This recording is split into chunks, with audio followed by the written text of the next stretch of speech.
Hello friends, welcome back to our channel. Friends, આજે આપણો જે વિષય છે બહુ જ ઇમ્પોર્ટન્ટ વિષય છે અને આજે હું વાત કરવાનો છું મોક ટેસ્ટ નંબર 17 વિશે. Yes friends, mock test number 17 આવનારી ગુજરાત સિવિલ જજની પ્રિલિમિનરી એક્ઝામિનેશન માટે બહુ જ ઇમ્પોર્ટન્ટ સાબિત થવાનું છે અને આજનો આપણો જે સબ્જેક્ટ છે એ છે the preconception and prenatal diagnostic techniques prohibition of sex selection act 1994.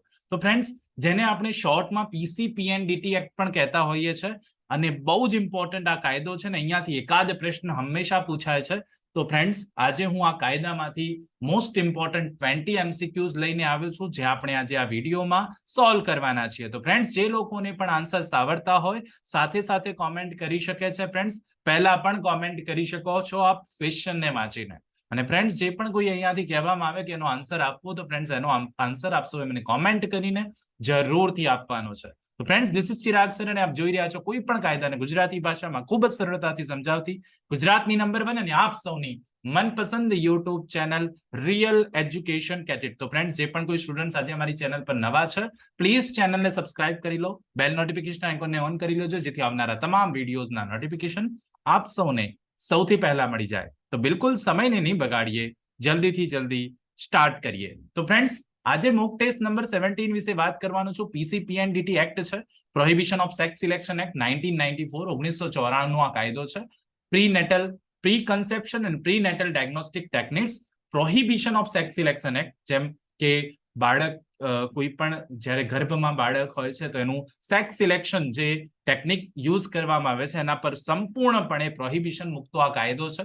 બહુ જ અગત્યનો કાયદો અને ફ્રેન્ડ્સ અહીંયાથી ક્વેશ્ચન પૂછાય છે. ઓકે, સૌથી પહેલા question number 1, how many chapters and sections are there in PCPNDT Act 1994? Friends, PCPNDT એક્ટમાં એક્ટની ખાસ કરી 1994 નો આ કાયદો છે એમાં કેટલા ચેપ્ટર્સ છે, કેટલી સેક્શન છે? બેઝિક ક્વેશ્ચન પૂછેલો છે. 8 chapter 32 sections, 8 chapter 34 sections, 6 chapter 34 section કે 7 chapters 34 section. What will be right answer? So friends, here right answer will be B, 8 chapters and 34 sections. Correct answer B will be correct answer. Question number 2, under the PCPNDT Act 1994, who is the president of the Central Supervisory Board? આ કાયદા હેઠળ PCPNDT act હેઠળ કોણ central supervisory બોર્ડના president હશે? Options are information and broadcast minister, human resource development minister, home minister કે minister in charge of the ministry of family welfare. What will be correct answer? તો question number 2 માં સાચો જવાબ બને છે D, minister in charge of the ministry of family welfare. D will be correct answer. અહીંયાથી D સાચો જવાબ બની જશે. Question number 3, how much is the tenure of office of members of Central Supervisory Board under the PCPNDT Act? તો friends, આ કાયદો છે PCPNDT act એ હેઠળ જે સુપરવાઇઝરી બોર્ડ બને છે જેને આપણે સેન્ટ્રલ સુપરવાઇઝરી બોર્ડ કહીએ છીએ એના કોઈ મેમ્બર હશે તો એનો હોદ્દો કેટલા સમયનો રહેશે? 2 years, 5 years, 3 years કે 7 years? તો ક્વેશ્ચન નંબર 3 માં સાચો જવાબ બને છે સી. યાદ રાખી લેજો, હોદ્દો 3 વર્ષ માટે રહેશે. 3 years will be correct answer. Question number 4, under the PCPNDT Act 1994, if any person either genetics counseling center or clinic publish prenatal gender retention relative advertisement, punish with how much punishment? તો friends, અહીંયા એવું કહે છે કે આ કાયદા હેઠળ જો કોઈ વ્યક્તિએ આવી રીતે કાઉન્સેલિંગ સેન્ટર દ્વારા અથવા ક્લિનિક દ્વારા કંઈ પ્રીનેટલ જેન્ડર રિટેન્શન રિલેટિવ કંઈ એડવર્ટાઇઝમેન્ટ જાહેર કરી દીધી તો એને કેટલી સજા થાય? 5 વર્ષની કેદ અને 10,000 રૂપિયા દંડ, 3 વર્ષની કેદ અને 10,000 રૂપિયા દંડ, 7 વર્ષની કેદ અને 50,000 રૂપિયા દંડ, 10 વર્ષની કેદ અને 1 લાખ રૂપિયા દંડ. Vote will be correct answer? તો ક્વેશ્ચન નંબર 4 માં સાચો જવાબ બને છે બી, 3 વર્ષ સુધીની સજા થશે અને 10,000 રૂપિયા દંડ થશે જો આવું કંઈ પબ્લિશ કરવામાં આવે છે. બી will be correct answer. Question number 5, if any registered medical practitioner, જેને આપણે ડોક્ટર પણ કહીએ છીએ, contravenes second time and subsequently any of the provision of PCPNDT Act shall be punishable with how much punishment? તો friends, કોઈ registered medical practitioner છે જે doctor કહીએ છીએ આપણે, એ બીજી વાર આ કાયદા હેઠળની કોઈ પ્રોવિઝનનો ભંગ કરે છે તો તેની કેટલી સજા થાય? સેકન્ડ ટાઈમ અથવા તેના પછી subsequent time imprisonment of 5 years and 50,000 fine, 10 years rigorous imprisonment, imprisonment of 3 years and 10,000 fine, imprisonment of years and 15,000 fine. તો ફ્રેન્ડ, ક્વેશ્ચન નંબર 5 માં સાચો જવાબ બને છે એ. યાદ રાખજો અહીંયાથી imprisonment of 5 years and 50,000 fine, 5 વર્ષ સુધીની કેદ અને 50,000 રૂપિયા દંડ. 6. Under which section of PCPNDT Act 1994 the offense is committed by companies is defined? તો ફ્રેન્ડ્સ અહીંયા પણ PCPNDT એક્ટ હેઠળ પણ કંપની દ્વારા ગુનાઓની જોગવાઈ કરવામાં આવી છે. કઈ સેક્શનમાં જોગવાઈ છે? સેક્શન 7, સેક્શન 8, સેક્શન 22 કે section number 26? Vote will be correct answer? તો ક્વેશ્ચન નંબર 6 માં સાચો જવાબ બને છે ડી. અહીંયાથી સેક્શન નંબર 26 માં જોગવાઈ છે, આ ખાસ યાદ રાખજો. 26 will be correct answer. Question number 7. What is the nature of crime under the PCPNDT Act? Friends આવો પ્રશ્ન પૂછાય છે કે PCPNDT એક્ટ નો ક્રાઇમ નો નેચર કયો કહેવાય? Cognizable, non bailable, non compoundable, cognizable, bailable and compoundable, either A or B, only A, not B. તો અહીંયા શું આન્સર આવશે? તો ફ્રેન્ડ્સ આ કાયદો છે ને યાદ રાખી લેજો. અહીંયાથી કોન્સેપ્ટ બહુ જ અગત્યનો છે, પ્રશ્ન બહુ પૂછાય છે કે what is the nature of the crime under the PCPNDT act? શું નેચર છે આ કાયદાનો? તો ફ્રેન્ડ્સ યાદ રાખવાનું, PCPNDT એક્ટ ની વાત હોય તો કોગ્નિઝેબલ ઓફેન્સ છે, નોન બેલેબલ ઓફેન્સ છે ને કમ્પાઉન્ડેબલ છે. અહીંયાથી એ આપ જોશો તો સાચું લાગશે ને એટલા માટે અહીંયા D will be correct answer, કે ઓનલી એ સાચું છે, બી સાચું નથી ને એટલા માટે D will be correct answer. Cognizable offence છે, નોન બેલેબલ છે, નોન કમ્પાઉન્ડેબલ છે. યાદ રાખજો PCPNDT એક્ટ હેઠળના જે ઓફેન્સીસ છે cognizable, non bailable, non compoundable રહેશે. 8. Under which section of PCPNDT Act 1994 the cognizance of offences is taken? 8માં ઓપ્શન આપ્યા કે ઓફેન્સીસ નું કોગ્નિઝન્સ કઈ સેક્શન હેઠળ લેવામાં આવશે? આ કાયદા હેઠળ PCPNDT એક્ટ હેઠળ જે કોગ્નિઝન્સ લેવામાં આવશે એ કઈ સેક્શન હેઠળ લેવામાં આવશે? 22, 23, 26 કે 28? તો ફ્રેન્ડ્સ અહીંયા 8માં સાચો જવાબ બને છે ડી. સેક્શન નંબર 28 માં જોગવાઈ છે. D will be correct answer. Question number 9. Who makes rules under the PCPNDT Act 1994? PCPNDT Act 1994 હેઠળ કોણ રૂલ્સ બનાવી શકશે? Options: central government, B state government, C proper government, D district magistrate? તો friends 9 માં સાચો જવાબ ઈઝી છે, આમ તો આપ સૌને આવડી જાય એવો છે. A will be correct answer. PCPNDT act હેઠળ સેન્ટ્રલ ગવર્મેન્ટ રૂલ્સ બનાવી શકે. 10. What is the full name of the PCPNDT Act 1994? તો ફ્રેન્ડ્સ આવો પ્રશ્ન પણ ઘણી વાર પૂછાઈ શકે. આપણને ખબર હોવું જોઈએ કે PCPNDT એક્ટ ની આપણે વાત કરી રહ્યા છે તો તેનું ફૂલ નેમ શું છે? ઓપ્શન્સ આપણને આપ્યા છે: conception and prenatal diagnosis techniques act 1994, east conception and parental diagnosis technique, the preconception and prenatal diagnostic technique, prohibition of selection of sex act 1994, none of the above. તો ફ્રેન્ડ્સ અહીંયા PCPNDT act નો full form જે છે ને એના માટે C will be correct answer આવશે. અહીંયાથી યાદ રાખી લેવાનું, પી એટલે પ્રી, સી ની વાત આવશે તો કન્સેપ્શન, પી ની વાત આવે તો પ્રી, એન ની વાત આવે નેટલ, ડી ની વાત આવે ડાયગ્નોસ્ટિક, ટી ની વાત આવે ટેકનિક્સ. તો આ ફ્રેન્ડ્સ એનું ફૂલ ફોર્મ છે ને એટલા માટે C will be correct answer. આ યાદ રાખી લેજો, પ્રશ્ન પૂછાય તો 10 માં C will be correct answer. 11. Extension of the PCPNDT Act 1994. Friends આ કાયદો ક્યાં સુધી એક્સટેન્ડ થાય છે આવો પ્રશ્ન પૂછ્યો છે 11 નંબરમાં.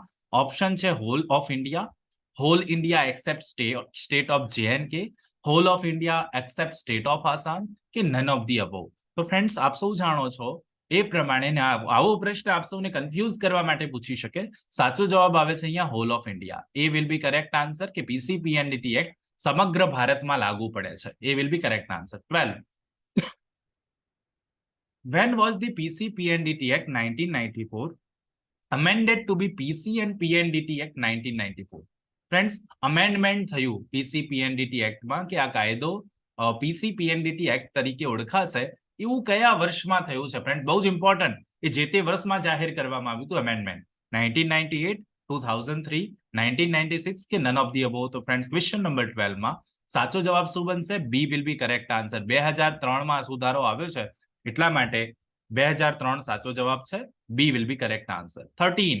Under which section of the PCPNDT Act 1994 regulation of genetic lab, clinic or counseling center provided? તો ફ્રેન્ડ્સ આ જે રેગ્યુલેશનની વાત છે, જેનેટિક લેબની વાત છે, ક્લિનિક કે કાઉન્સિલિંગ લેબની વાત છે, તો કઈ સેક્શનમાં એની જોગવાઈ આપવામાં આવી છે?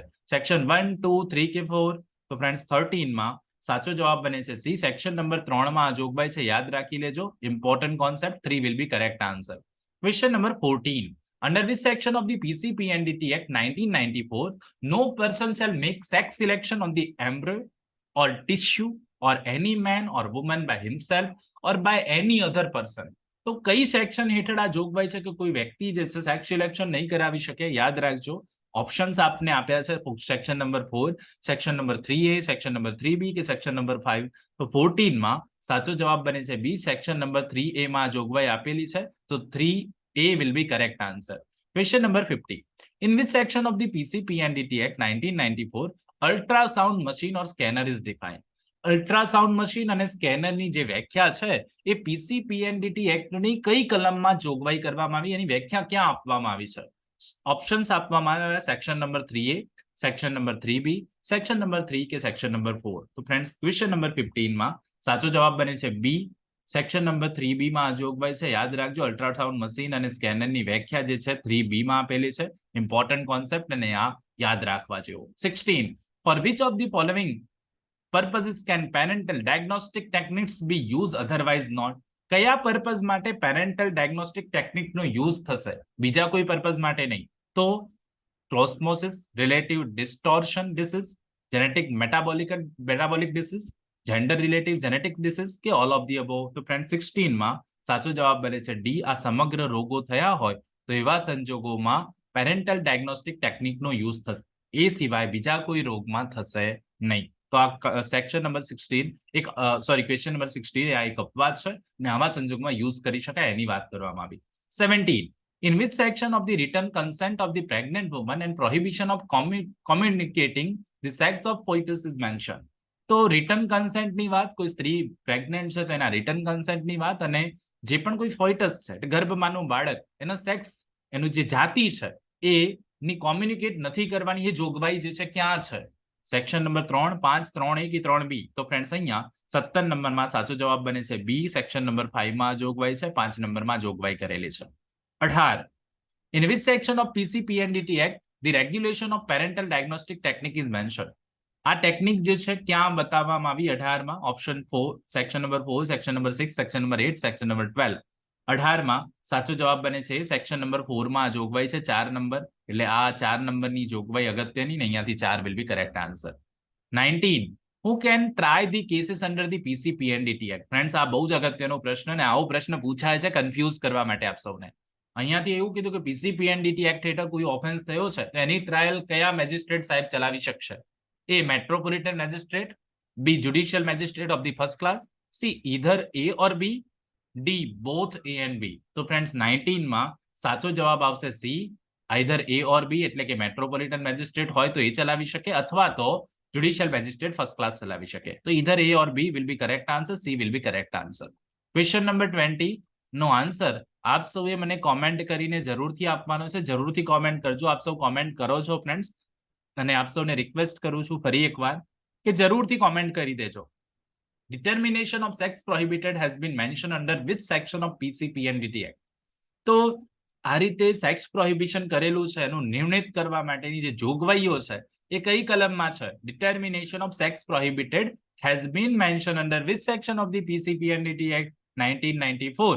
Options are section number 7, section number 8, section number 6 કે સેક્શન નંબર 5? ફ્રેન્ડ્સ આનો આન્સર મને કોમેન્ટ કરીને આપ સૌએ જરૂરથી જણાવવાનું છે. અને ફ્રેન્ડ્સ આઈ હોપ સો આજના આ વિડીયોમાં આપ સૌને ઇઝીલી ખબર પડી ગઈ છે, જે પણ કંઈ કોન્સેપ્ટ આપણે સમજ્યા છે ને આઈ હોપ સો આપ સૌએ યાદ પણ રાખી લીધું હશે.